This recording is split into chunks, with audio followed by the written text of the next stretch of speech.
I have two goals today.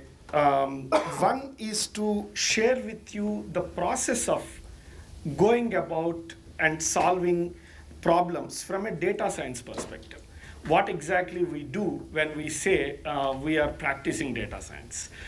It is slightly different from the conventional engineering approaches. So I do want to emphasize and explain some of the things that that we do differently, and hopefully convey to you why it also makes sense. And the second goal is that during this execution of several projects, we learned many lessons about about doing a project right. How do we actually have the business and math guys work together to get things right? It's always a challenge, and the lessons learned when we look back seem trivial, but somehow they don't really get inculcated or practiced while executing the project. So I want to actually highlight those lessons that we learned in each of those cases, and explain to you what we are doing to make projects more successful. Great. So first thing is, what can the business expect from these mathematics guys? Okay, so that's a very important expectation to have clarity about. I will start with an experiment that IBM did around 30 years back, when the word data science probably was not even coined. They were calling it machine learning or predictive analytics. IBM took a lot of transactions from Walmart and started looking out for patterns. And they found a pattern that people who buy Dove soaps are also buying Barbie dolls. Okay, interestingly. And they didn't know why, but they knew that there is a 90% confidence in that knowledge, which they were able to extract from the data. So they had a gathering of shop floor managers, and they asked them, okay, now that we have this knowledge, what do you think you will do with it? How would you make use of it? I am telling you, definitely, certainly people who buy Dove soaps are also buying Barbie dolls. What do you think you will do if you were a Walmart shop floor in charge? What would you do? Yeah. I'll put the two products next to each other. Good, very good thought. So he's saying, yeah, 90% of them are buying Dove and Barbie, but then 10% are not. So I want to encourage them also to buy, so I'll put them together in one place so that they will pick it. Any other thoughts? Yeah. I put the products as far away from each other as possible. Good. I see a lot of things out Exactly. So his logic probably is 90% of them are anyway buying, so let me milk more out of those 90%. So anyway, 90%, 70% of the purchase decisions happen at the aisle. So once the guy picks Barbie doll, he's walking or Dove soap, and he's walking all the way to pick the Barbie doll. He or she will pick a lot more products on the way, increasing my customer value or the transaction value. Good thought. Anything else? One of my favorites was the response given by the Lux brand in charge. He said, there can't be anything fundamentally great about Dove soap and Barbie doll. It is just that people are associating something about Dove soap to Barbie doll. There's no correlation. So to get that market, I will make Lux soaps in the shape of a Barbie doll. So I'll know nothing implicit. I'll actually explicitly market, sell. The most important lesson here is, while data scientists can extract the knowledge, they don't know how to use it. And it is the business user who actually has to take a call on what will he or she do with that wonderful knowledge that's extracted. So have that expectation very correctly said, because many a times when I go to a client, they look at me to help them use the knowledge. I don't, at any given point of time, a data scientist is working with 3 or 4 different domains. Currently I'm working on a pharma problem, on a manufacturing, on a retail. I'm not expected to have a domain expertise. So while sometimes the causations and the actions become obvious, quite a few times they are not. And it is the business user who has to jump in and make more sense out of the actions that can be done after the knowledge is extracted. So that's the first point that I wanted to highlight. This is a case that we worked on. The idea here is to make prior authorization less impactful on the sales. Let me explain what this is. When you actually go to a doctor, get a medicine prescribed or a bunch of medicines prescribed, you go to the pharma retail, give the guy your prescription, and they enter it, and before the cash box opens, they are actually talking to your insurance provider. And they're saying, look, I am selling this guy these 7 medicines. Will you pay for it or not? And their server checks it and says, look, I will pay for these 5, but I need to come back on these 2. I don't know whether I'll pay right now or not. I need to do some authorization, and that's called prior authorization. And then these pharma guys will say, tell the patient, okay, you can now go back. We will tell you whether you have a pay or co-pay option on this thing, these 2 medicines, these 5 you can take. What they found is that approximately 1% of prescriptions require prior authorization, and more or less all those sales are lost. Where, if you are not giving the patient the medicine on the spot, the patient is going back and is never coming back to buy the medicine. So all those sales are lost. 1% sounds like a small fraction, but if with the knowledge that this is all the medicines that are ever bought in US, we are talking about several, I think 1% accounts for $250 or $300 million of sales loss. But an equally important loss is the health loss. So people who have to take a medicine are not taking that medicine, so they are not there. There is a higher likelihood that they will fall ill, and there's a bigger loss associated with it. So this is one of the biggest problems that we have.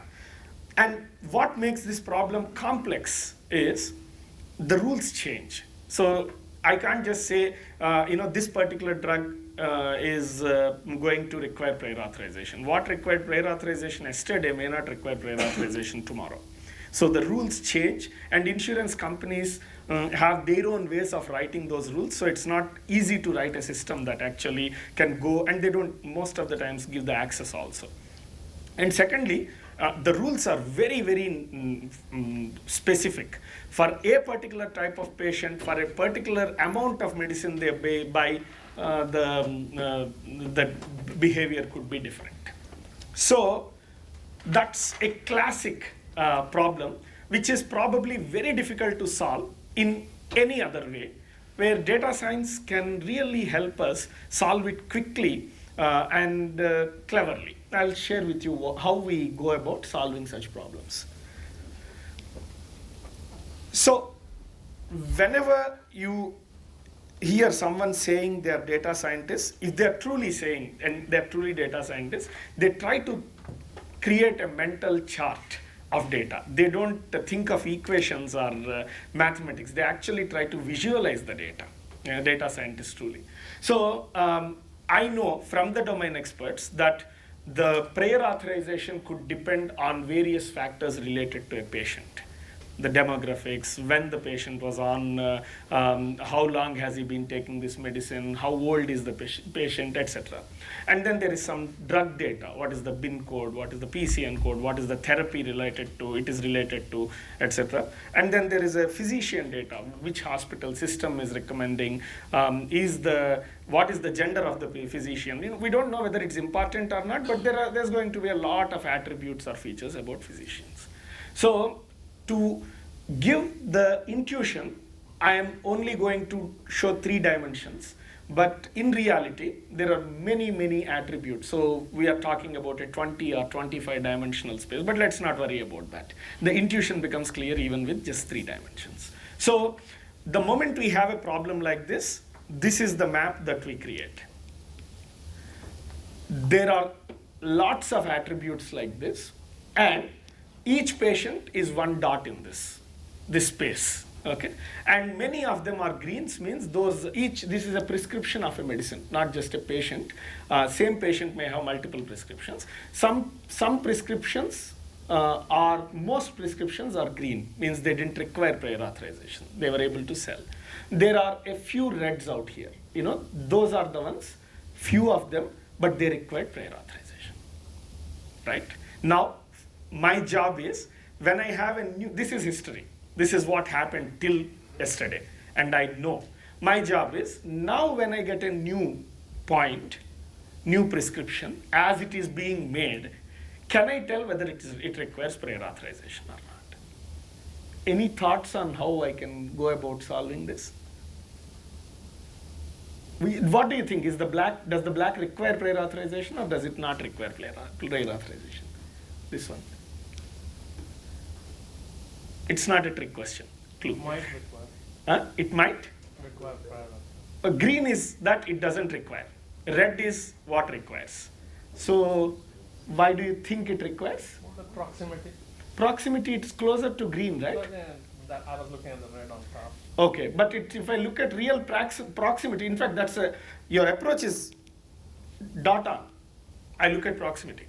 All I look at, and the simplicity of the solution is, it's beautiful, right? All I look at is, what is the nearest transaction to this? Did it require prior authorization or not? If it didn't, I'll say it doesn't. If it did, I'll say it will.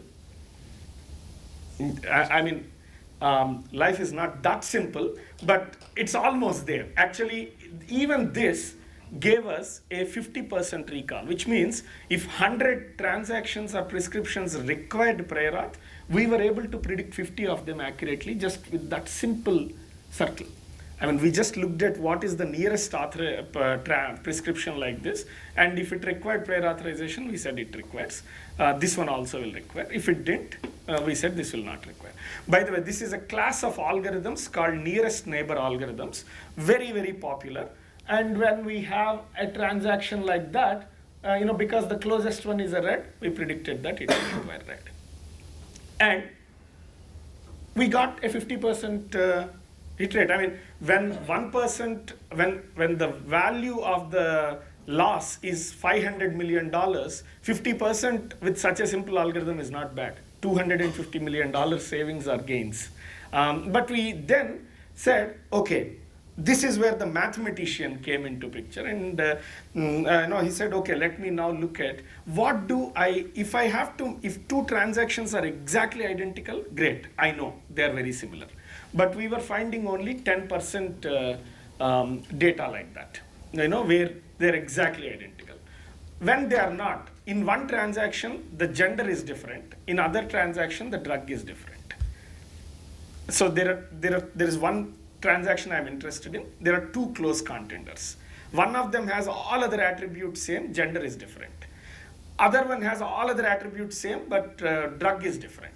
Which is closer? Only one thing is different, which is closer. We use data science and machine learning to identify what attribute is more important, what attribute is less important, and then come up with some kind of identifying the nearest neighbor more accurately. When we did that, we were able to explain the entire data, and interestingly, accuracy went up by 10%. That's phenomenal, actually. Then we said, hey, are we confusing the data unnecessarily? Is the behavior really going to be very different from 25-year-old to 26-year-old? Do I have to take age as 25 to 25, 26, or can I say everyone below 30 is young? 30 to 60 is whatever, middle-aged. And we don't make this decision. We listen to the data. We listen to the data and say, hey, everyone below a certain age is behaving the same way. So let me group them all. 30 to 60 is, if the system believes everyone below 60 is young, great. Why not? Let's accept it. At least mathematics is on our side. So we make those decisions looking at the data and cleaned up the data further, and the accuracy went to 65%. And then the business user came in, and he gave a very interesting insight. He said, you know why? I don't know why we do that, but if we have a human expert looking at similar transactions, there are 4 nearest transactions, similar transactions. 3 of them didn't require, but 1 of them only required. Even then, we'll predict that it will require. I said, don't go by majority. Even if there is 1 transaction around this new one that requires prior authorization, just go for it. Declare that it will require prior authorization. There is no way, as a data scientist, we would have known that. He said, no, that's what we practice. That's how it works. Great. When we included that, accuracy went up to 75%. Now, this entire thing happened in 3.5 months. And we were dealing with approximately 18 million records. So it's not a small data set. 18 million records. It's not humongous in today's standards, but it's not small either. 18 million records. Each record has probably 20 to 25 attributes, and we just looked at it and we were able to execute and bring up the accuracy from 50 to 75. 50 was itself was fine. Being able to predict 50% of the transactions that they would require prior auth, but going to 75 was truly interesting and impressive. So these are the kind of disruptive things understanding that standard data science practices can lead to. As you see, the simplicity of the math, it's just finding the nearest thing. So it's more or less commonsensical. It's just that we use an equation to do that, but there's nothing compounding to a business user about what actually went into the underlying algorithm. And the biggest lesson here is spend as much time cleaning your data as you can. Typically, that is the most trying phase for the business user. You give the data to the data scientist, and you expect him or her to come back with results in a few weeks or in a couple of weeks. And they say, hey, we are creating the data, we are cleaning it up, we are doing this. Yeah, man, what is it? Show me something about it. But recognize the fact that clean data, and I'll come back to this point again and again, clean data, a great model on bad data always loses to a simple model on great data. So respect the time your data science team, whether you're internal or you have hired a partner, it doesn't matter. When they say they are working on understanding, processing data, just hold on. But it won't take, I'm not asking you to wait for years, probably a few weeks, but that is well worth it. And secondly, have the domain expert and this math guy work together. They will do wonders. Independently, the data scientist can get to a decent level of accuracy, but adding that nuggets of wisdom that only the domain expert will have, throwing it into the system will really help the system perform exceptionally well. So those are the two major lessons that obviously, when I look back, yeah, I should have known that. I should have had a domain expert talk to my data scientist, but then I didn't. I asked the domain expert towards the end, hey, we are at 65%, are you happy or not? And then he said, no, try this out. And then we went to 75%. So that's the first use case I wanted to talk about. This one is a very interesting use case that led to another major conflict between the domain expert and the data scientist, the business user and the data scientist, the ever continuing battle or tussle. Data scientists are interested in getting as high accuracy as possible, and business users are interested in doing something with the result. So I'll start with a story that really happened with in a different context, and then talk about the project that we worked on and our approach to solving it. Have you heard of Netflix competition? This was, for those of you who haven't heard of it, around 5 years back, Netflix announced $1 million bounty. They said, our business is on streaming movies. So whenever someone watches a movie, recommend them a few more movies that they are likely to watch. And currently, we have a certain hit rate. So when I'm recommending 5 movies, they are picking 1 movie or 2 movies of them. Improve the accuracy of my recommendation, which means if I recommend 5 movies, let them pick 4 movies of them. So I have to recommend a lot better. And they said, if you beat my existing accuracy by 10%, I'll give you $1 million. Because I already have phenomenally good data scientists working in-house. Beat it and you take $1 million. And this is like, there's always this joke when I was in grad school that what is the difference between a mathematician and a large pizza? Any thoughts? We used to say a large pizza can feed a family of 4. Mathematician can't. So, imagine that is the background with which we come, and suddenly someone says, write better math, I give you $1 million. It's hard to resist. So there were I think 2,000 teams that that competed for the top slot.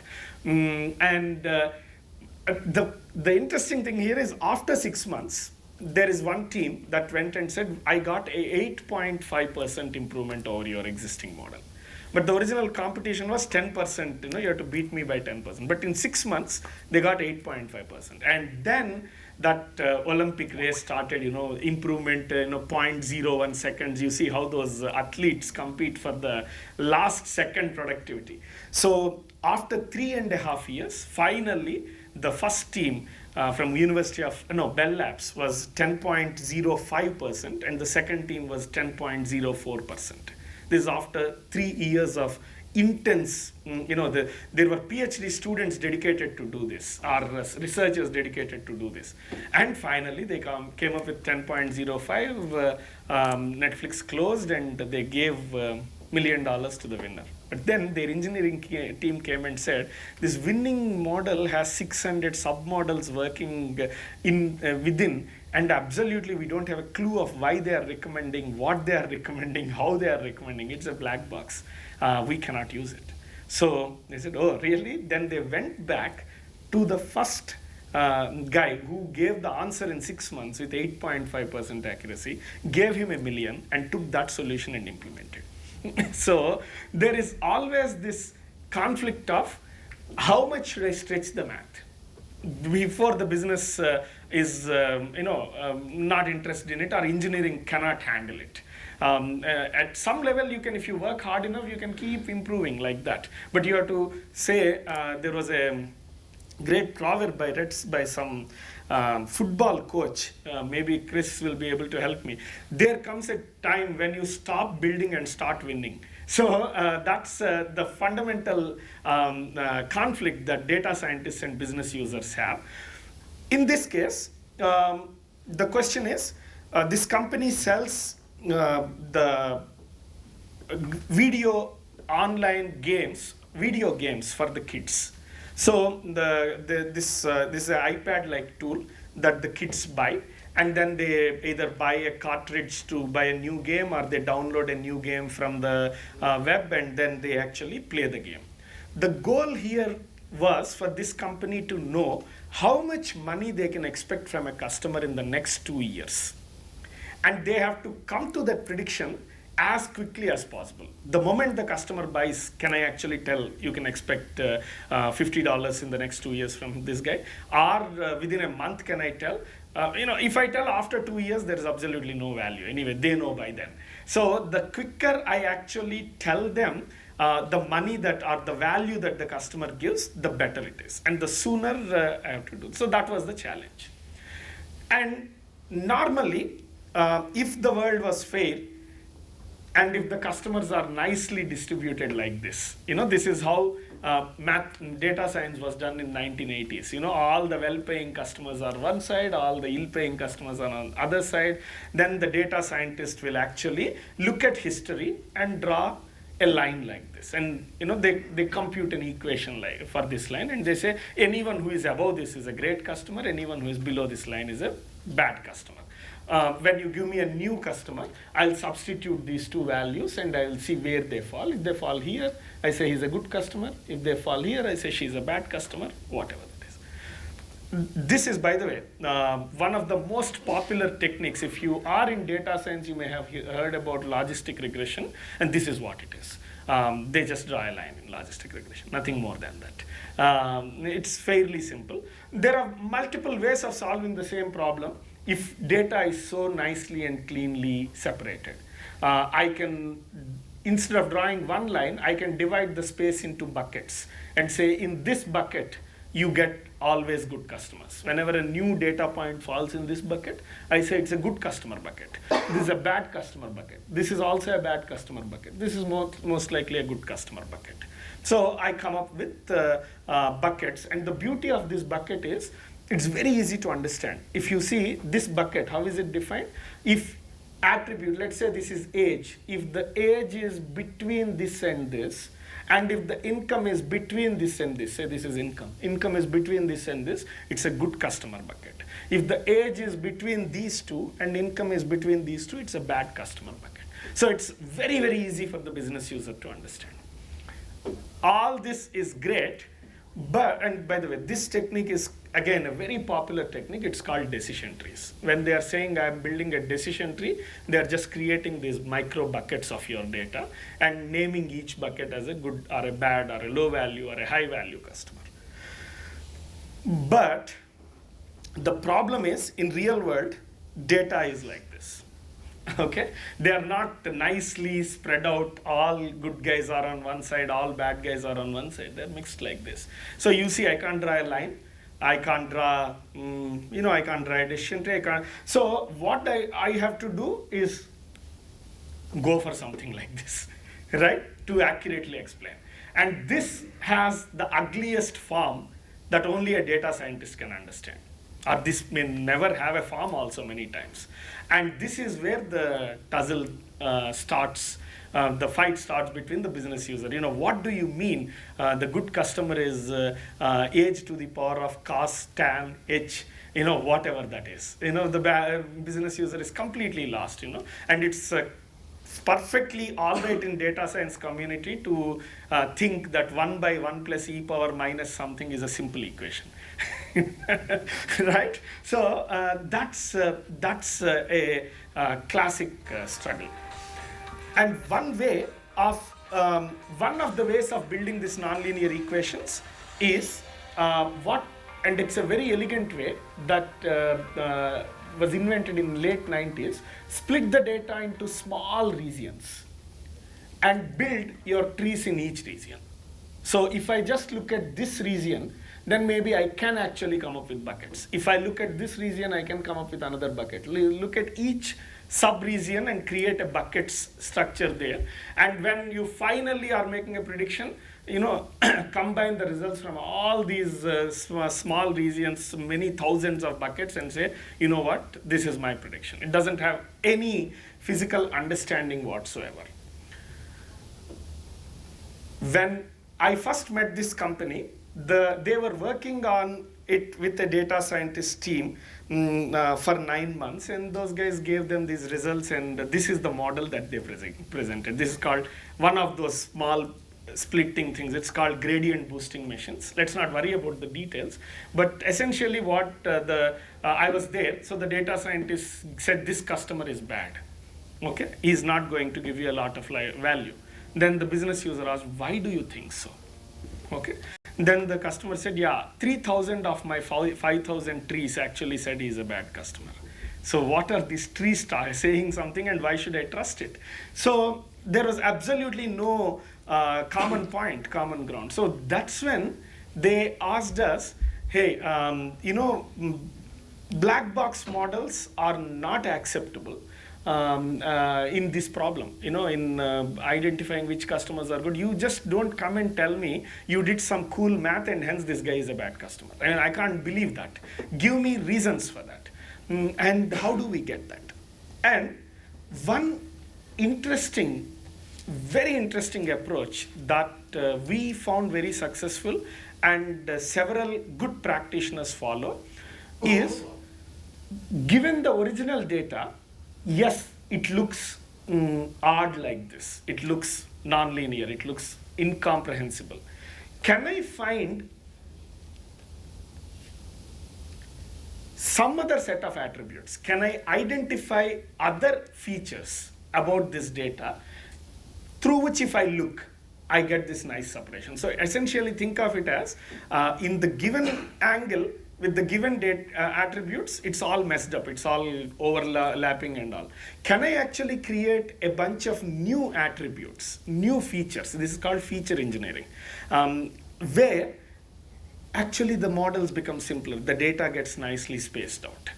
And there is a lot of work that is going on today with respect to engineering features. And this engineering features, again, is a joint activity. There are some machine learning techniques that automatically help you engineer. But the domain expertise and brainstorming, and that's what, in my opinion, in my experience, when we first get a project, we look at attributes and we say how many new attributes we can create. We spend at least a week just doubling up the attributes. In this case, what did we say? They gave us around 50 attributes. One of them is what game they were playing. Then we asked the question, did they have a favorite game? What do we mean? Is the family playing the same game most of the times, or is it playing multiple games? If it had a favorite game, then is the behavior different? So we inferred that from the existing data that was not there. Secondly, there may be two families with two kids. Family one's kids are 8 and 6 years, family two's kids are 18 and 6 years. Do they behave differently? 8 and 6 and 18 and 6. The domain expert, the business user, felt there would be a lot of difference. Interestingly, we didn't see any difference in the behavior. One of the learnings we had was whatever is the age of the eldest one, he is playing to the age of the younger one. So 18-year-old is behaving like a 6-year-old. It's the 6-year that decides. So the youngest kid is the thing. Third one, when did they, we have the point of sale data. When did they make the first sale? January or February? Does it matter? As we'll see, all these mattered actually. So we spent a couple of weeks just creating these new attributes with the hope that maybe we'll find some angles where the business user can find value and in the predictions. And then I'll show you some of the predictions that we were able to, some of the insights that we were able to get. Here in this graph, please ignore the green for the time being. The red are those that played a single game. They had a favorite game in the first 4 weeks, first month. So these guys played a single game in the first 4 months after purchase. These guys, blue guys, played multiple games in the first 4 weeks of the purchase. And the y-axis is the revenue they gave in 2 years, after 2 years. So when they bought the product, in the first 4 weeks, these guys played a single game, these guys played multiple games, and this is the revenue I got in the next 2 years of their span, the lifetime value. Lifetime value here we defined as 2 years. And we were able to show that the average revenues of the people who play multiple games, it's a bit difficult to read. This is around 25.5, this is 7.5. Average revenue that you can expect in 2 years from the guys who play multiple games in the first month is 3 times more than the average revenue that you can expect from people who play a single game in the first 4 weeks. Now, this is something, when we actually made this insight available, the marketing team just was, for 10 minutes there was so much of noise and discussion in the room. It's a great thing to happen to a data scientist. So they said, yeah, what is wrong with it, most likely probably we have to give more games along with our first purchase. We are currently giving 3 games with the hardware. Maybe we should give 10 games. We should encourage them to play as many more games as we can, so that they will spend more time. This is the amount of time spent. This is the number of games. This is the time spent. So these guys spent, people who played a single game on 2-year span, spent a lot less time. This is around 1900 and this is around 14,000. So they spent minutes. spent a lot less time compared to the people who played multiple games. So those who played a single game spent a lot less time in 2 years compared to those who played multiple games. Now, this is not even a model. This is the entire data. I am just plotting it. That's all. No model, no mathematics, just description of existing behavior. And that was a very useful thing. What was another extremely interesting insight for us was, they said, hey, don't worry about any sales that happen between February and November, because all our sales are, they call them cohorts. Our December, January cohort is so much more important than our Feb to November cohort. And this sort of proves that, this is the sales they got in January, this is the sales they got in December, and more or less insignificant. And it's, they said it's the Christmas time, it's a New Year, Christmas, people buy, so just worry about it. This is where practice of data science actually helps. While we are actively working with the business user, we train ourselves not to listen to them too seriously. We are respectful because they bring in insights that we don't have, but we don't trust, because unless the data tells something, we will not be convinced. We are trained to listen to the data. If we are true to our profession, we only listen to the data, validate what we learned from the business user. If there is a conflict, we trust the data more. If there is no conflict, yeah, great. So what we did is, okay, they are believing the January and December cohorts to be most important. Let us see how much of revenue that we got from them after the first sale. So yes, there are this many first sales that are happening, but then they are buying games after the first sale, right? So these are the months again where the first sale was made in January and revenue that we got from all the sales that happened afterwards. Average revenue that I got from all the sales. And as you can see, actually January and December are the worst months for cross-sell and upsell. If the person bought a product in January or December, there is a much less likelihood that they will buy anything else from me. This y-axis here is the revenue that I got, and these are the lowest points. Whereas in somewhere in summer, if the first purchase was made somewhere in 7th month, July, actually I'm getting a lot of upsell money from this customer. And when we said this, they went back and said, yeah, great. This makes sense because January and December, people are on a gift buying spree. They just pick a product and just give it. They're not careful about having it used.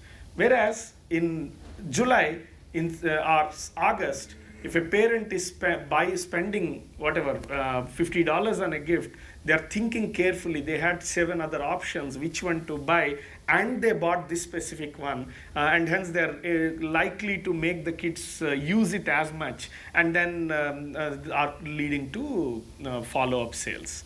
So the very crucial lesson, and I said that already, it is not only sufficient to be patient when the data scientists are understanding or processing the data.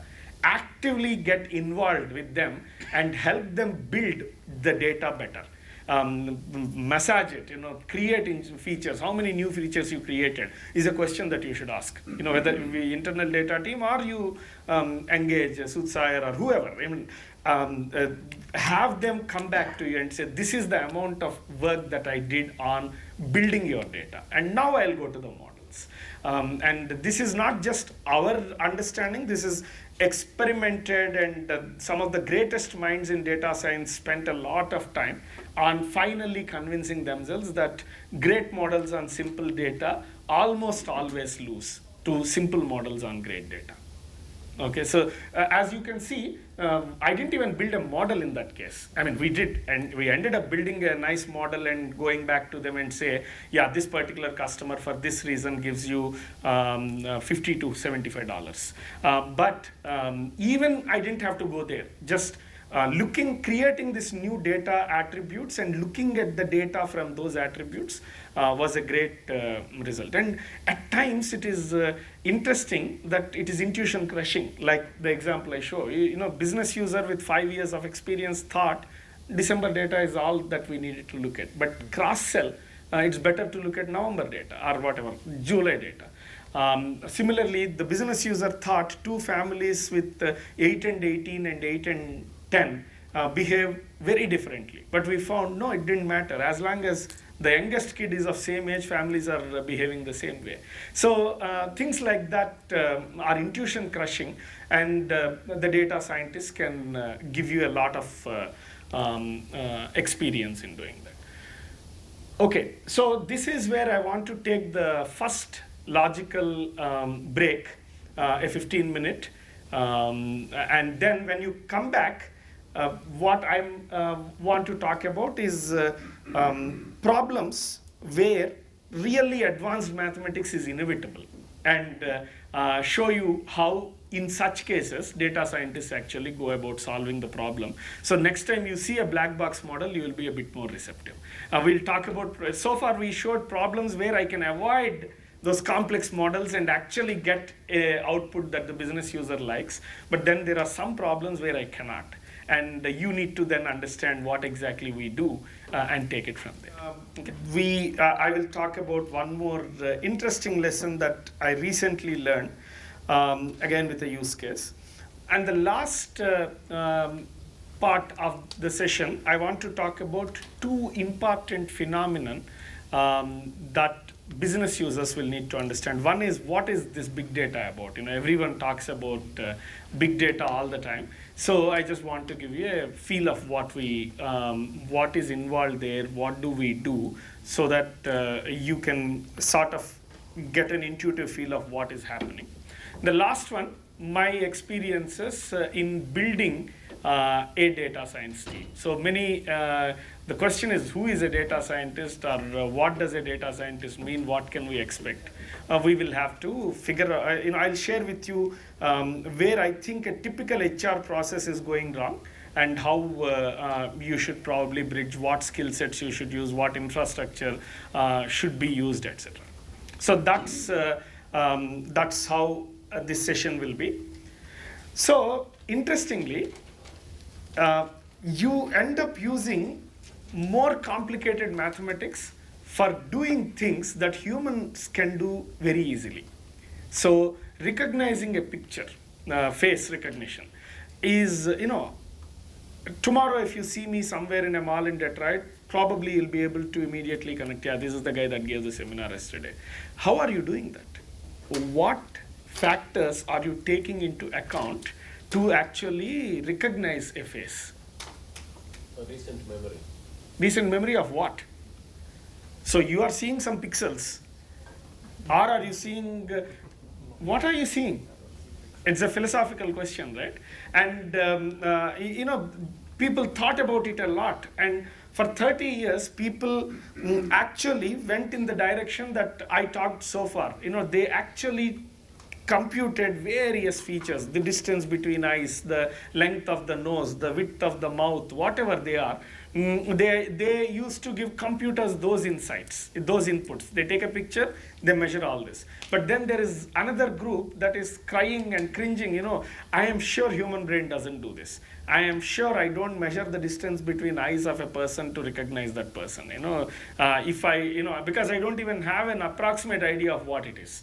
2 inches, 3 inches, 4 inches, I don't know. So there is some other way in which this entire brain functioning is happening. So computer vision is one second thing, equally important thing, understanding text. How are we, and I'll show you a few examples. This is a statement I found in Twitter. My in-laws are as sweet as Nazis. Right?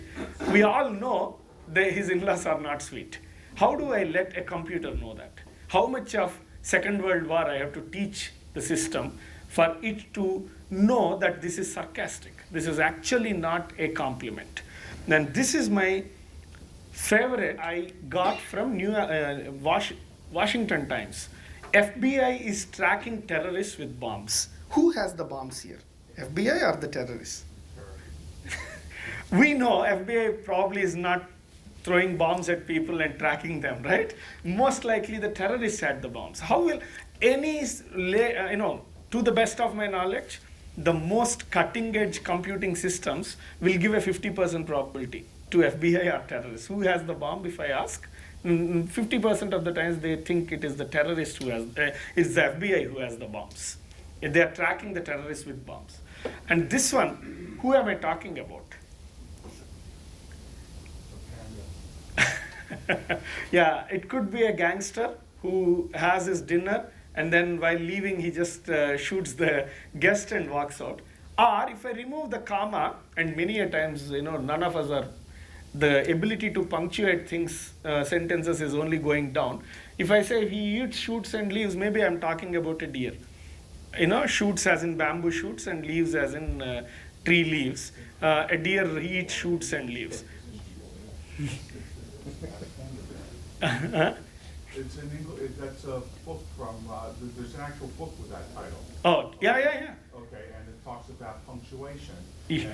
And the actual example is a panda bear. Exactly, yeah, exactly. So how do I build a computing system that actually understands, based on punctuations and based on these complexities, what exactly I'm referring to? These are nonlinear. What do I mean by nonlinear?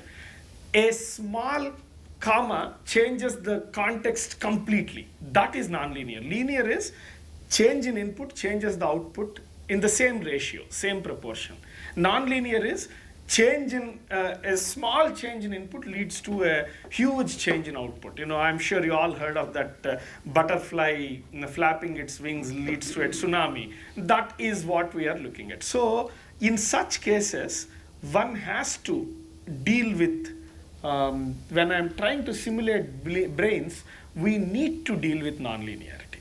And how much ever effort that we put in getting simple, understandable models, we won't be able to solve it. So when your data scientist is pushed to get into a nonlinear model, you just should have an understanding of what he or she is doing there.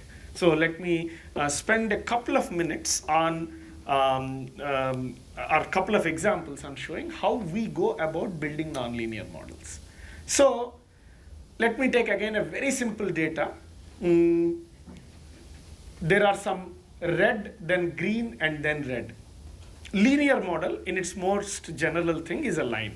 Can I draw a line anywhere in this picture such that all greens are one side and all reds are one side? If I draw my line here, there are greens, but then there are reds. If I draw my line here, there are greens on this side, but then there are a few reds. So we cannot draw a line that splits the reds and greens cleanly. So the only, one of the many approaches that we have is probably draw a circle. Draw a circle. Now I can say within the circle everything is green and above the circle everything is red outside the circle. So essentially, but this is nonlinear. And it's easy, simple nonlinearity, but still nonlinearity. There is a very interesting intuition somewhere around mid-90s, a brilliant scientist came up with. He said, you know what? If I actually square this every point, instead of just taking that value, if I just square it, if I take to a higher dimension, now the squares, obviously, you get a cup like this, and I can actually build a line that has all greens on one side and all reds on another side. A very, very interesting intuition is data that looks clumsy and overlapping and nonlinear. If I actually somehow can take it, square it, cube it, there is elegant mathematics that happens here, and many people believe that this is one of the most mathematically beautiful inventions in machine learning data science in the past decade or two. The idea is as simple as this. Data may be clumsy in the space that you are looking at. Just square it, cube it, infinite times you rise the power, you get to a space where everything is neatly linearly separated. Build a model there, a linear model, whatever logistic regression or decision tree, whatever, and then pull it back to the project it back to the original space. It becomes automatically clumsy.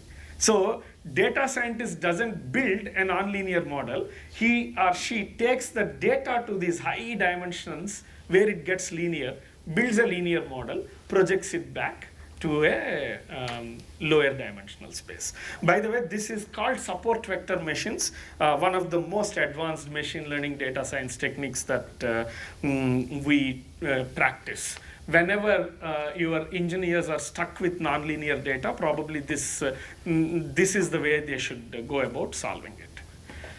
There is another equally elegant and competing way of solving the same problem, which is, I just told you, all nonlinearities are not equally scary. You know, this is nonlinear, but it's only a cup, this is called quadratic equation. Yeah, it's okay. Instead of y is equal to x, it's y is equal to x square. So it's not scarily nonlinear.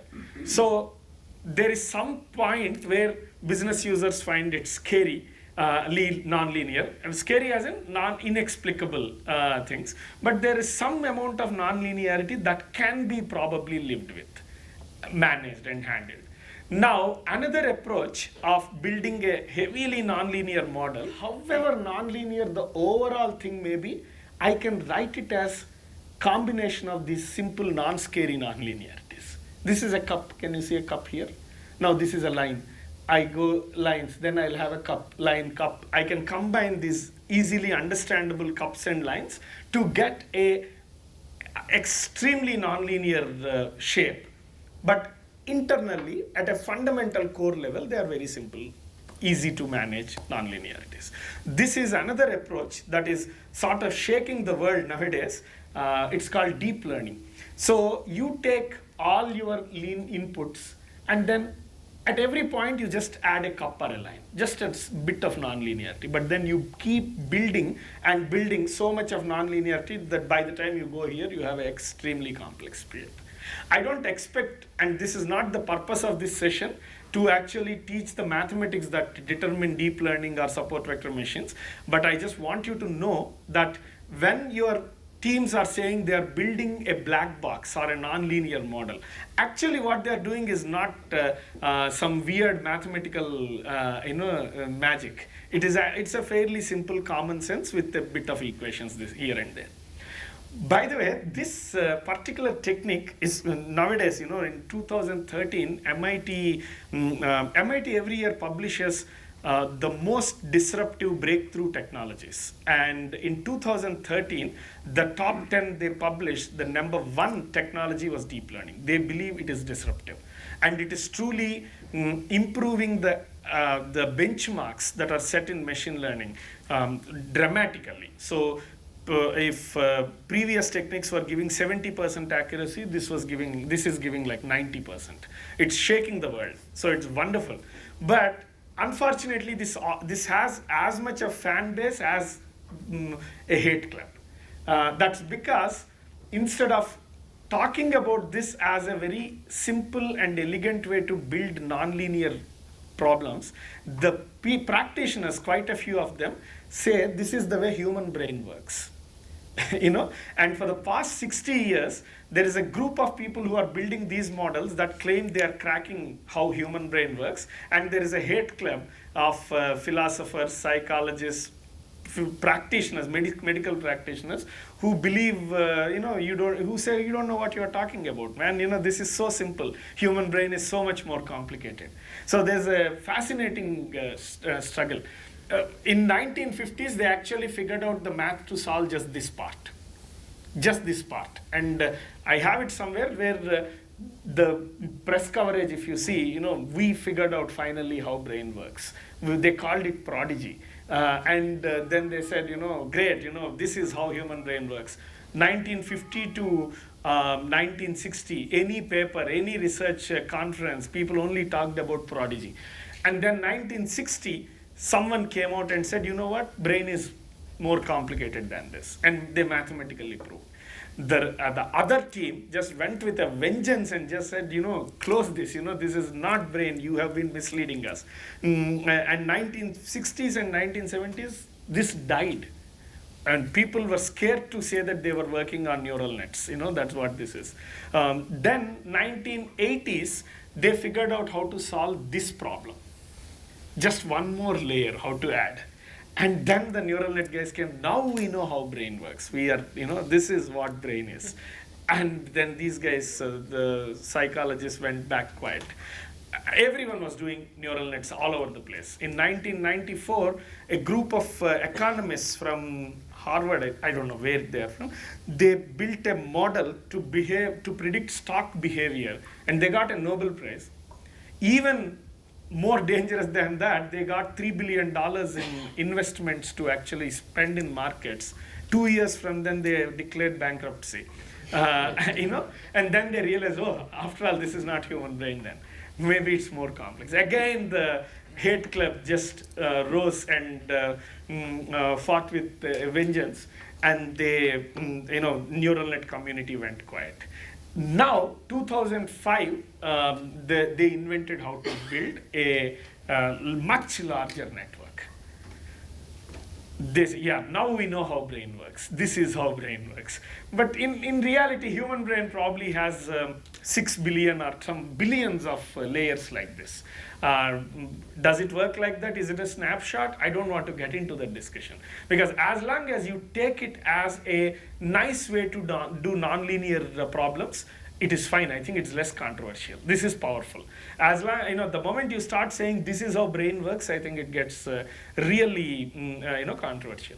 So an interesting work that Google did recently is they gave a picture from YouTube, pixel value of each picture, pixel value, and then automatically by building nonlinearity layer by layer, by the time it came to this red dot, the system was able to group all pictures that had cats in them.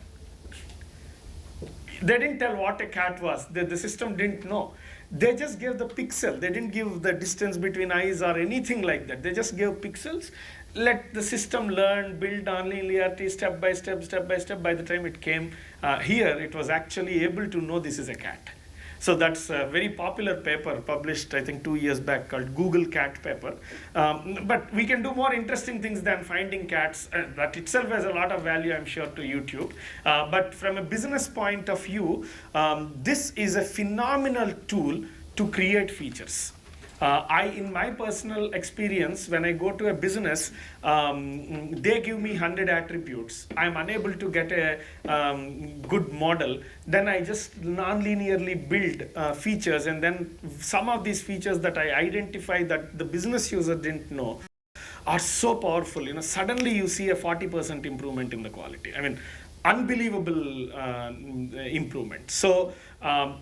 One major lesson that I learned is, and this is again always there is a discussion. In fact, once one business user was aggressive with me. He said, "You guys try to scare us with these sexy terms." I said, "No, trust me, that's not the case. We want to work with you. If we can use a linear model, we will go for that. Only problem is there are some times where you need to bring in these these complex models, and we are not given a choice. We have to build it, right? We have to make a system that recognizes faces, and you as a human are unable to tell you how you are able to recognize a face. Then why do you expect the model to be linear and tell you how it recognizes the face, or how it recognizes the punctuations or text semantics? So it's okay to let your teams or let your partners work on some of these advanced models, because what they are doing is to solve an extremely complex problem which cannot be solved, unfortunately, in simpler terms. So the third lesson that I want to tell is, the technology is at a place where you can elegantly solve some of these complex problems. Just because they don't have business understanding, work with them on how you develop a strong story. Instead of discouraging them from going for any of these things. The last story that I want to share is what I learned recently with while working with a manufacturing company. So this company had a nice, robust, complex machine that makes pipes, steel pipes. So it's called centrifugal casting. I'm saying the word here because this is a place where lots of manufacturing happens. So I'm assuming most of you are familiar with this, but it doesn't matter. What essentially they pour steel and out comes a nice pipe. Okay, so what they asked us is, can you improve my productivity? Okay, and what we said, okay, where is the scope for improving the productivity? We found there are 3 places where they were losing productivity. One is sometime the machine is down, so there is a downtime. Machine is not producing anything. Good, productivity loss. Even when the machine is up, it's not working at its 100% rating, or whatever the manufacturer said. If the manufacturer said it can produce 70 pipes an hour, it is only producing 66 pipes an hour.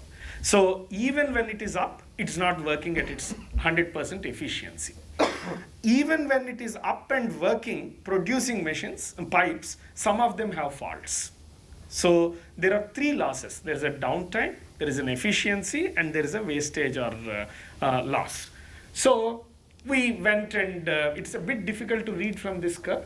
This is the theoretical efficiency. We took 7 months of data, made all this mathematics and computed 7 months of theoretical efficiency at every hour of the day. This is hour of the day and average over 7 months. These are the theoretical values. This is the loss because of downtime, this is the loss because of efficiency, and this is the loss because of wastage or this thing. So we went with these graphs after 3 weeks of working. Then they came back and said, you know what, yeah, but we changed, we are not logging all our downtime, so this is not accurate. Why didn't you tell us that? We spent so much time doing that. Then we said, okay, we again took the data that they had and spent a week or week and a half. And then we said, you know what, machine 2 is behaving in its downtime very differently from machine 1 and 3. Great, there is something wrong with machine 2. Let's analyze that more. Said, yeah, we know this. You know what, machine 2 was having too many repairs and we had a lot of problems, so ignore that data. Okay, 2 weeks lost. Then we went back and we started working again.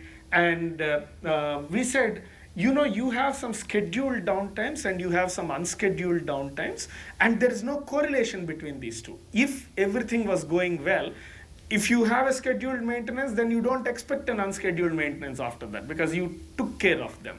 And there is no correlation. In fact, it's a negative correlation, which is what we expect, but near zero correlations. And we said, look, we found a breakthrough. Your scheduled and unscheduled can be improved, to make it.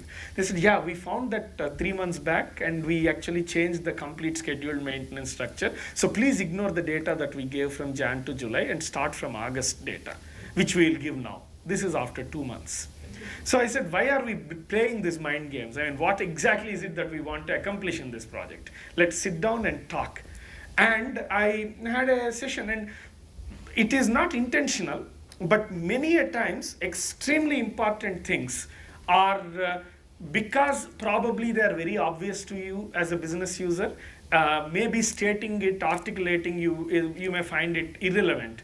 But the data scientists do not come with domain knowledge. They only know how to listen to the data, and they listen to whatever you give.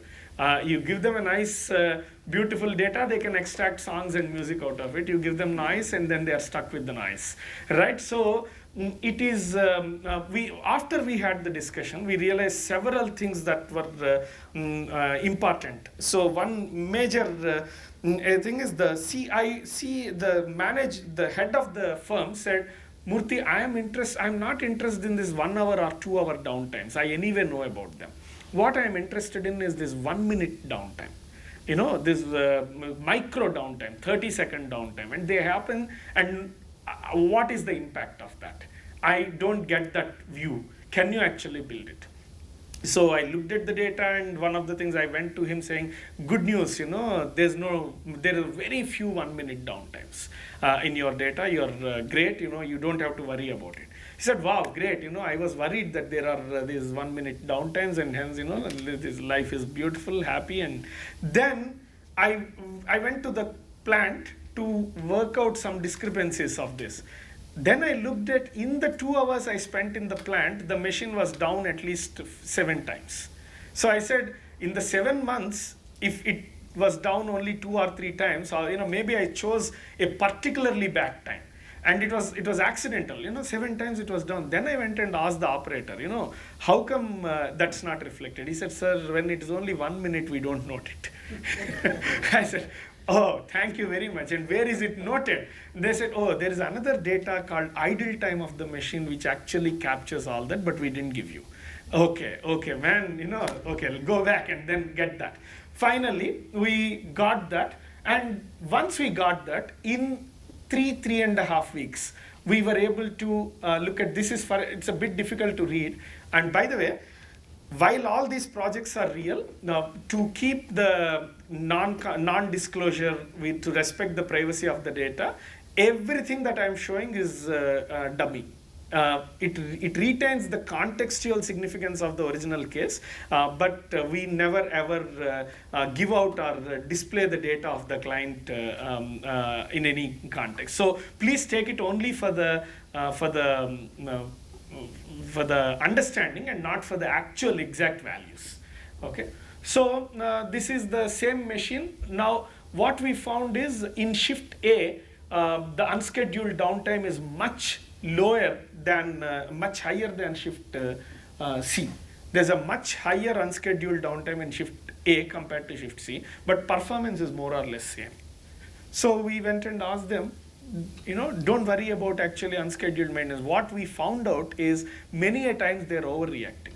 There are some problems that they're seeing in shift A, they're immediately jumping at it and repairing it, stopping the machine. There are same problems are ignored in shift C because it's night, engineers are not there, they're just letting the machine go. What we found is the productivity didn't change in both. Whether you are stopping and repairing, if you repaired, at least if the productivity went up, it meant some sense to repair it, else it didn't matter. So all this, and then we were able to find some scheduled and unscheduled that are happening together, so they could actually build a better maintenance structure. All these things happened in the next 4 weeks. So first 2.5 months we were playing games. Essentially, we will go back with some finding. They say, yeah, we didn't give you the data, caught you. And then we come back and we do something else, we didn't give this data. So it takes really, when you are designing a problem, spend a lot of time from a business perspective on building that integrity into the data. Think about where all probably you're missing out on collections of the data, and tell that to the data scientists so that they at least know what they are hunting for.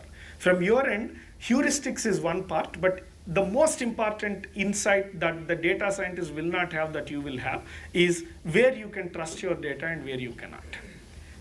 We can probably find out, but don't let us spend that time on finding out, validating the quality of the data unless you yourself don't have an idea. I don't know whether I can trust it or not. Then the project itself is, what part of the data you can trust, what is it that you cannot trust.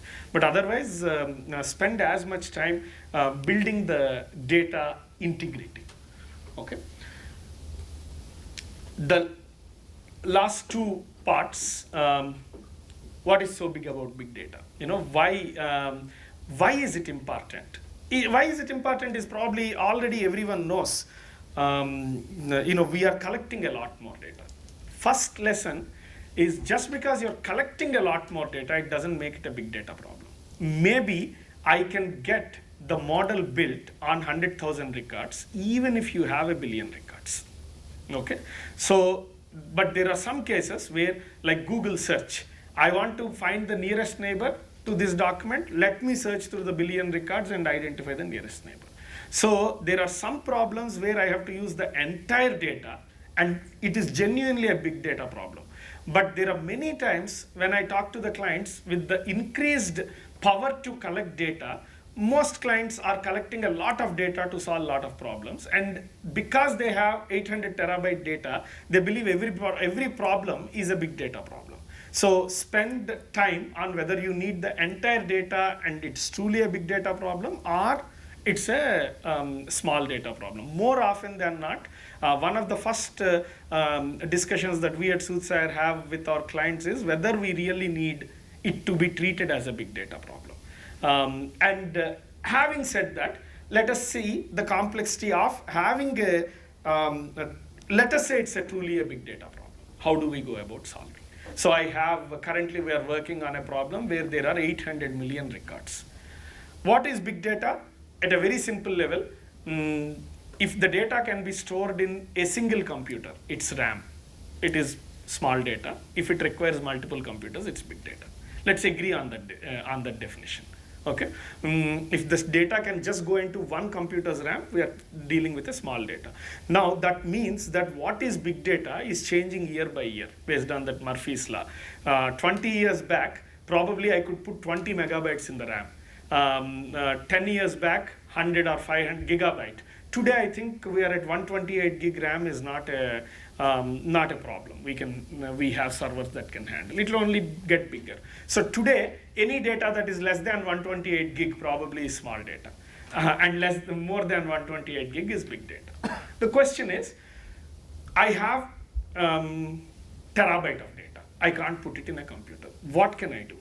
One approach, I can build a single supercomputer. Go to my boss and say, boss, allocate 20 million. Let's get a nice big server, let's put all terabyte of data. Great, the boss will say, okay, what will you do on it? I'll get you a customer pattern, great insight. Brilliant, what will you do after that? Oh, till the next quarter when we are doing the analysis, it just stays there. It looks good, pretty, and it will be there. It's very unlikely that it will fly with your boss, right? So now the other approach that people followed that was more sensible was, instead of going for a supercomputer that can have a 1 terabyte space, let me just take 100 small desktops. Let each one only handle 10 gigabytes. Okay, which is the approach that they followed. So instead of going for 1 mega super system, let me have 100 small systems and let me put 10 gigabytes of data in each thing. Then the first question that comes to our mind is, if I have 100 systems, what if one of them fails? I lose that analysis on the 10 gigabytes. What should I do? Logically, what will I do? I'll just back it up. That's it. And it's as simple as that. So what these guys did is, okay, when we are putting data in 100 computers, instead of storing, let me put in 200 computers. Let me use only 1/3 of the space for its own data. Let me back up 2 other computers' data in this. Okay. So each computer not only has its own data, but it has 2 other computers' data. So what is the chance that this will go down? Fine, there is a 1% chance. But when it goes down, I have it stored in 2 other computers. What is the chance that these 2 will go down together? Very unlikely. What is the chance that all 3 go down together? Gods have to be stacking against us. So, that's good enough. But, if you're really, really paranoid, you can back it up in 4 computers or 5 computers. So minimize the odds of you losing the data. So one major paradigm or philosophy in big data is, because I am distributing data in multiple computers, let me actually back it up well. And that's called Hadoop file system. That when you hear the word Hadoop, all they are doing is they're backing it up properly. Okay, there's nothing jazzy there. Now, I have data in 200 computers. I have a software. Should I get the data from the computer, or should I send the software to the data? This is a 100-line or 1,000-line software, which is 10 kilobytes. And the data there, even though it is split, still is a few megabytes or few gigabytes. Will I bring the elephant to the rabbit, or will I send the rabbit to the elephant? Maybe sending the rabbit is better. So imagine the first case. I am looking at nearest transaction. So my program goes to the first computer, and I'll map it to all computers, all my 200 computers. In each computer, it will find the nearest transaction, whether it will require prior authorization or not. In each computer, it had a nearest neighbor. Then I bring those 200 results, and then I find nearest of those nearest neighbors. And then say, this is what you have to, the nearest of the nearest guys did not require a prior auth, and hence this does not require prior authorization. So what am I doing? I am mapping my software to all 200 computers, getting 200 results, and reducing them into one result. This is when your software engineers come and say they are using map-reduce paradigm. That's what they are doing. In big data, you keep hearing Hadoop and map-reduce. Hadoop is backing it up. MapReduce is sending your software to these 200 and bringing it and reducing it. Well, obviously, I'm not trying to trivialize the amount of engineering genius that went into it, but from a business user point of view, these are very logical things that you have to do. When you're dealing with such huge data, set it up and distribute it in multiple computers, send your program to all those computers, let them get results, bring it to one place, and then map it. The beauty is, thanks to Google's and Facebook's, some really complex big data engineering issues have been solved, and what is more beautiful, they have all been made open source. So today, for your organization to set up an analysis on 8 billion transactions is not scary. Everything is actually open source, if you look at it one way. It's a few months of, not few years, probably few weeks of work to set it up.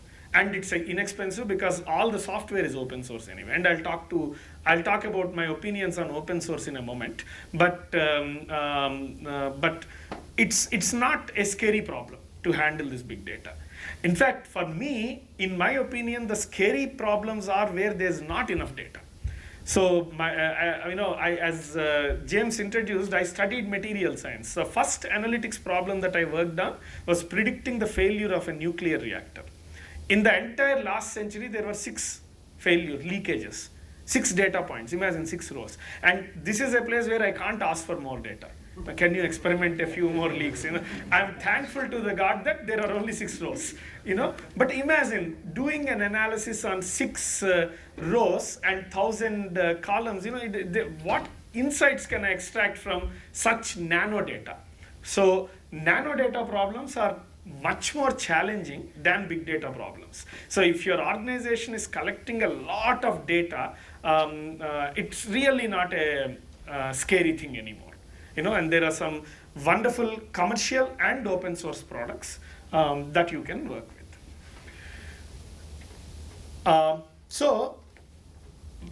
Before I move to the last team building part of the presentation, I want to summarize here. It's a different way of solving complex problems. You can definitely have that to get some disruptive, highly insightful insights, which is very different from the way you normally solve an engineering problem. So that's why it's worthwhile and complementary. And to build that, this is something that I found in LinkedIn 3 days back. A successful data science is about right data, right models, gut feeling, and intuition. And I think this is where the business users are extremely important, in the data and gut feeling. And intuition is commonly shared by the data scientist and the business user. Models is where data scientist will play the important role. So I really like it, that those are the 4 successful ingredients. Now, the last section about building a data science center of excellence, particularly how to hire. You want to build a center in your organization, data science. I have to make an admission here. 90% of the job advertisements that I see, I won't get selected. It doesn't mean anything. It's crushing to ego. But I think I can do some of those things, but I know the HR process is just too stringent. Advertisement reads like postgraduate degree in computer science or statistics with deep, excellent coding skills, deep understanding of domain, phenomenal communication skills, tall, dark, handsome, sensitive, humorous. I mean, you can ask for anything you want, but this is fictional. I mean, how will you ever find someone who knows so many things? You have to be realistic when you are building a data science team. There is a site called Kaggle that keeps conducting these Netflix-like competitions.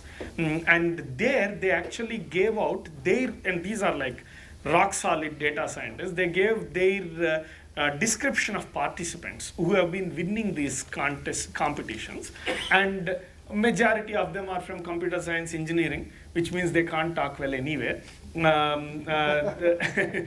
These guys, they don't even recognize you. Math and stat guys, they are in a different world.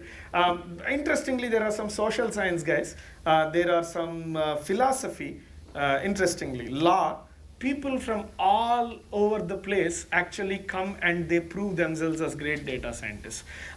We are currently involved in building a product, and we, in the last year, got implemented it in two billion-dollar companies and filed for 3 patents. So it's a very interesting, nice product. And the team that did that, the lead was a housewife who came to work after 10 years of not working, at home phase, and she went through a 1-year data science program. One of the programmers is a BS in metallurgy, who then didn't have any programming background. There is another one who is a BS in electrical engineering with 2 years of experience. None of the HR process, any of them would have been able to select. And I didn't go out of my way to put together a team that looked so weird. But it just happened that they were the best guys there. And why I took some of them is, before I go to showing how I built or how we build the teams for any consulting engagement, I want to borrow a phenomenally good representation of the skill sets that you need in a team. The idea here is no single person will have all these skills. You have to put together teams, and this graphic very nicely represents what is required. There are hacking, this is programming skills. These are the domain expertise skills, and this is the math skill. Okay, ideally a data science team should have all. So I need a programmer, instead of looking for one person who has all these 3, I look for a 3-member team. But typically organizations sometimes make mistakes. They only take these 2. Then you have a machine learning guy. If they have programming and math skills, you have a machine learning team. You have math and just domain, you have traditional skills. Now this is my favorite. You put together a programmer and a domain expert and ask them to extract insights, that is the danger zone. The hackers can actually get some data and the business user can actually logically talk it out. And they say, you have to do this, your customers behave like this, and it happens so that they are not, and it's a disaster. So, and the math and stat does have a role to play. So for me, ideally, I have a programmer, a math guy, and a domain expert. Plus, very importantly, I have a creative guy who can tell stories. Storytelling actually is a technical thing in data science. So it is not enough if you just solve the problem. I always find an extreme importance in actually being able to articulate that to non-practitioners. Is one of the key success ingredients of any successful data science project. So when you are putting together a team, either in-house or with a partner, figure out what skill sets that they should bring in, what you will bring in. Typically, this is something that you bring in. Your partner will then bring these 2 skills. But then one of these probably is the storyteller, otherwise have someone dedicated to interpreting those results, making sense out of them purely from a layman's perspective. That's an extremely important step in any successful data science projects. So a good programmer, good math, good domain expert, business consultant, storyteller, and sometimes for extremely complex problems you need probably a much more experienced data science guy. So my experience, unlike the complex software projects, data science projects, I feel I start getting uncomfortable if the project extends beyond 3 months.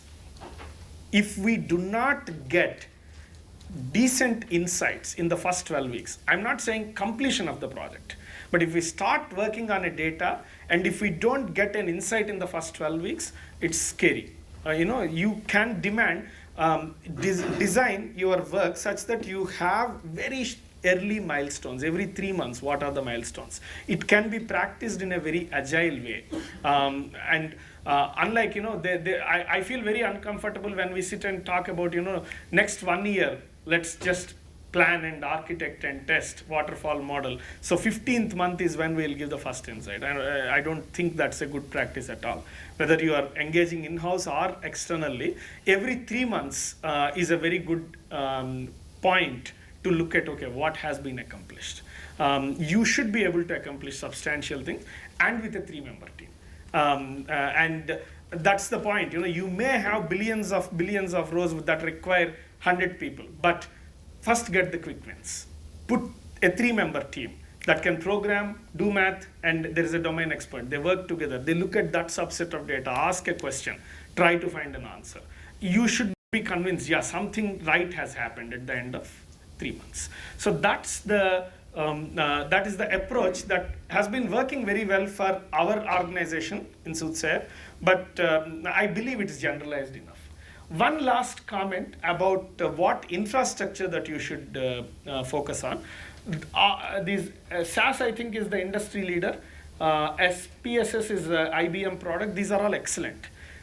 5 years back, I would have said, depending on what your organization has, just go for it. And however, now I changed my opinion. I strongly recommend to any organization interested in building a data science team to actively encourage their teams to explore open source options, R and Python. Now, let me justify why. One obvious reason that everyone says it's cheap, but this field is exploding. The growth in this field is just unbelievable. Just to give you an example, 3 years back, I was actually engaged by a firm to do Twitter-based sentiment analysis. Look at our product on Twitter and see whether their people are talking positively or negatively. I was paid to solve this problem. Today, in my institute, that's a classroom homework. They have to solve it in the afternoon session and go home. So there is now a library that just pulls 50,000 Twitter feeds. Another library that just does sentiment. So it's a 10-line code, and you have a nice chart that is dynamically updating itself. So the field is exploding, and commercial packages, obviously, they have a strong team of data scientists, your 100, 200 data scientists that produce this. The open source guys, there are 20,000 of them, or 200,000 of professors, scientists, just doing their pastime building these models. Just to give you an idea, SAS probably in its minor has around 100 models, and R in the last count has around 20,000 models. So what I recommend, you can, they have their own advantages. I mean, SAS, all the commercial products come with maintenance, all that good stuff. Easy user interface and all that. But the field is exploding so much. So to solve the problem, if you want to build a deep learning model, or if you want to build a spectral method, whatever is the advanced nonlinear things that I mentioned, an R and Python will enable you to do it in 2 days at no cost. If you find a lot of value in that, then figure out how to code it or how to acquire it from your commercial partner. But it is extremely important that your data science team practices open source, be on the cutting edge, uses the latest and the best, finds that there is a value for solving your particular problem with that latest method. Then if you want to go in a commercial product route, then search for the right product and put it, build it in that. But in the experimentation phase, it's extremely fast. And organizations are also becoming very savvy about this. 5-10 years back, if I go to a Fortune 100 and say I will use an open source to solve your problem, they'll frown. Today, they're appreciative. They say, yeah, go ahead, do the analysis. This is worthwhile. It's cheap. Much more important, it allows you to be at the cutting edge. I mean, something that was developed in 2014 September, we already see that, and we can implement it in our product. So that's essentially what I recommend from a infrastructure and team stack.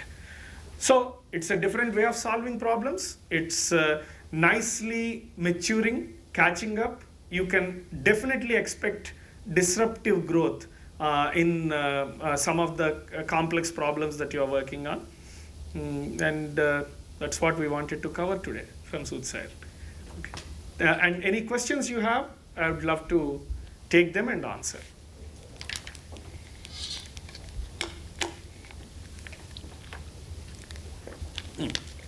I'll come to you. Yeah.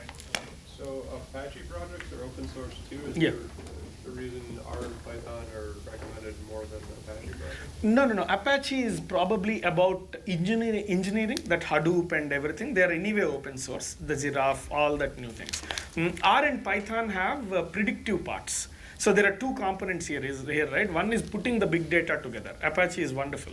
Then you have R and Python to build predictive analytics on top of that. For that, I recommended R and Python. Okay. Yeah. Can you talk a bit about, these were analytics projects which were a 3-month duration, you created a model and you kind of gave the insights as a result. But what about inline analytics where we are running this in a automated fashion? The expectation of the industry is predictive analytics will show up on a war room dashboard and Yeah. you will immediately react to it. Yeah. I mean, eyeballs are still needed, but it's happening in a closed loop. Automated fashion, right? Yeah, this is much more complex. And then what is the longevity of that model? When should How it do you die? adapt that How model? do you adapt and how do you kill? So one of the projects that we worked on was for a pharma company. We were looking at clinical trial and fraud in clinical trial. So this company has around 1,000 drugs that are being clinically trialed at any given point, and each drug has around 500 people that on whom they are testing. So at any given window, some 200 to 300,000 people went to their doctors, and around 60 parameters are measured after giving the drug, and they are given. So the idea here is there is a scope for fraud if the doctor or the hospital system gets paid if the patient goes through the entire cycle. Let's say it's a 12 weeks. It gets paid if the patient goes through entire 12 weeks. But let's say on the 9th week, for some reason, weather was bad or something, the patient couldn't come to the hospital. Doctor knows very well that he will come in 10th, 11th, and 12th weeks. So there is a chance that the doctor can swab the some other patient's urine sample, say this is this patient's urine sample. I believe that happens. It's a bit scary, but there is a chance that 1 or 2.1% of it being fraud. So this is your war room kind of a analysis, right? So there are hospitals where every week these tests are done, and then those tests are uploaded into a database where you have these millions and millions of records from all over the globe of various medicines. From there, your analytics engine just pulls that week's data and a bit before, because I have to look at a moving sliding window, and do the fraud analytics, identify the transactions that are most likely to be fraud, and then push it to a BI system that they have, where the business experts are looking at each of the transaction and say, okay, if this is fraud, then if this is fraud, likely to be fraud. Then they have to send an auditor to audit, and the system automatically has to identify who is the best fit auditor, not only based on geographical proximity, but based on the skill to identify that specific fraud, and then recommend and then schedule it automatically. So now I didn't mean that all that will be done in 3 months, obviously. But the point here is we still divided that into 3-month windows. So we said first 3 months, let's get the fraud detection. So given a static set of data, we were able to identify fraud a lot more accurately than before. The next 3 months was about identifying the right auditing guy. Then there is an engineering component. Then there is a build. So overall, it took probably around 12 to 15 months. But the where I get particularly uncomfortable is there's no measurable win anywhere in between. So let's wait for 15 months to get the thing. It's very uncomfortable. Let's divide this project like this. First 3 months, let's focus on this. Next 3 months, let's focus on building auditing. Next 3 months, actually the big data part. like that that's what I meant. But when implemented, this thing ran in a closed loop. It was Yeah. a fully functional integrated system, right? Yeah. It may take you 3 years to build No. it. I mean, I'm not worried about that aspect as much as the fact, as Citibank coming to me and saying, you know what, I want you to be able to look at documents of shipping manifests when a ship leaves Indonesia and is about to arrive into New Jersey, okay? If it makes a wrong detour and stops somewhere in a port in Africa Yeah. and unloads some cargo, I want that to be flagged based off the credit note that we gave to the shipping company. Yes. So the journey of the ship is 10 6 days months, yeah. or for 3 weeks. In that 3 weeks, it's supposed to follow a particular pattern, touch certain ports. But if it takes a route Yes. different from that, we are supposed to flag it, right? Yeah. And So it is a closed loop system. it's a closed loop system. Yes. The way it is supposed to be flagged is through documents that ships submit, right? Customs Yeah. manifests and things like that, or cargo manifests. And those documents come back in. You interpret the Yeah. meaning of the document, Yes. whether it fits into your expected profile. Yeah. This closed loop system is not a project that's done in a 3-month window and given results are given. It's a system which Yeah, will yeah. operate for Yes, years yes. thereafter. Yes. Even more. Sorry. Please go ahead. So where is the hook of the analytics engine continuously, this continuous loop of sucking in data, performing the whatever models are done, flagging the results? It sounds like when a data scientist works, he has to clean this up. How do I automate all of that is the thing. How did Well, the data that- scientist walk away so- from the problem? Okay, so the point is we take some amount of data and build the model, okay, using our practices, and then validate it. Now that we document exactly what goes, and we build that cleaning system separately. So there is a cleaning system, then there is a predictive engine, and then there is a storytelling, what dashboards we have to do. All three have to be separately built. And much more important and interesting thing is, when should I kill this model? So the guy knows if I take a detour in Africa, they're catching now. That guy is also smart. He has to make a living, right? So he will now start throwing probably the cargo without taking a stop, and someone else comes. So the model that I built becomes irrelevant. It could be because of any reason. The market changes, let's call them. So the engine also has to have a self-learning mechanism where at least it knows that it's not working. So what we do is we get some insights. Any insight will be validated at some point in the future. We say for this particular product, women 35 to 40 are bad customers. But then let's say it was valid for some time. After some time, actually for some reason, women 35 to 40 start buying it. We loop that back into the system. Now the system knows that, hey, you know what? The model is not working. At least this particular pattern is not working. And then it builds enough evidence. One-off case could be an outlier. It builds enough evidence. At that point, when there is enough evidence for us to tweak, now you have to either tweak the model or you have to rebuild the model, revamp the model, so that longevity is becoming more and more important in the changing market scene, where 10 years back a model lived for 5 years. Today probably some models live only for 5 weeks.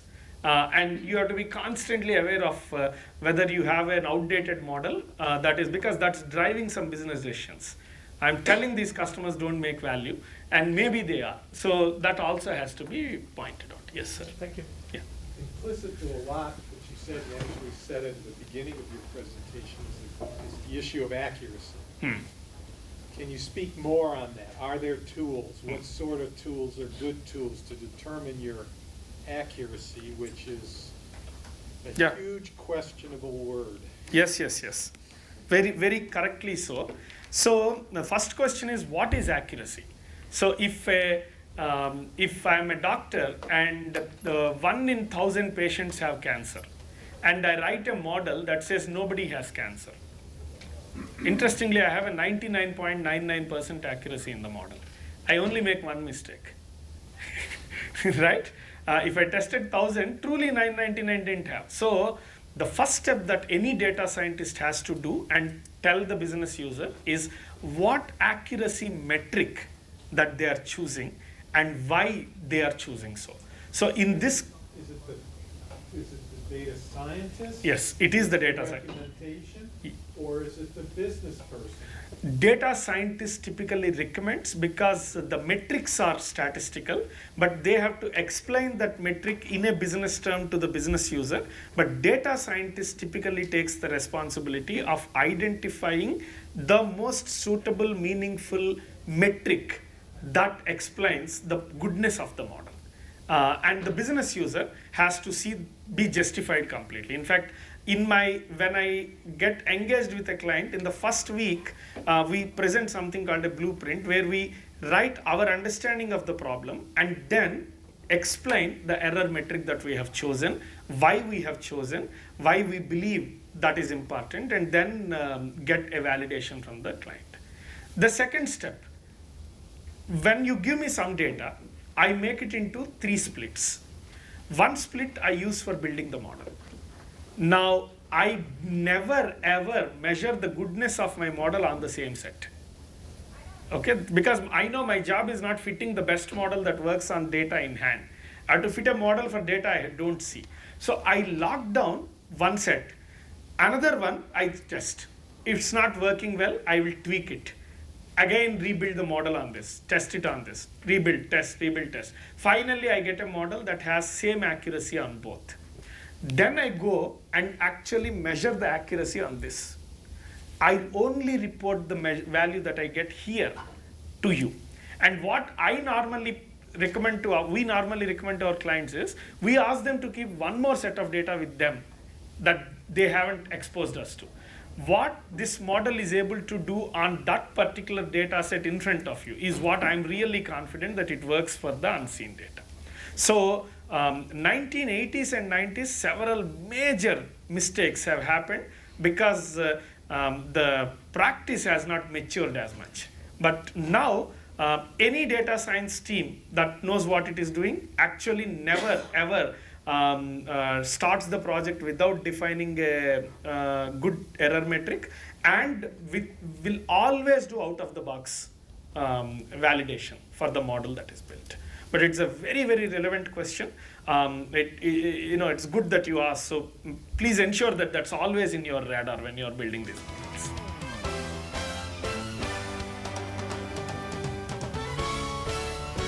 Okay. If there are no more questions, thank you very much for attending, and we'll stay in touch.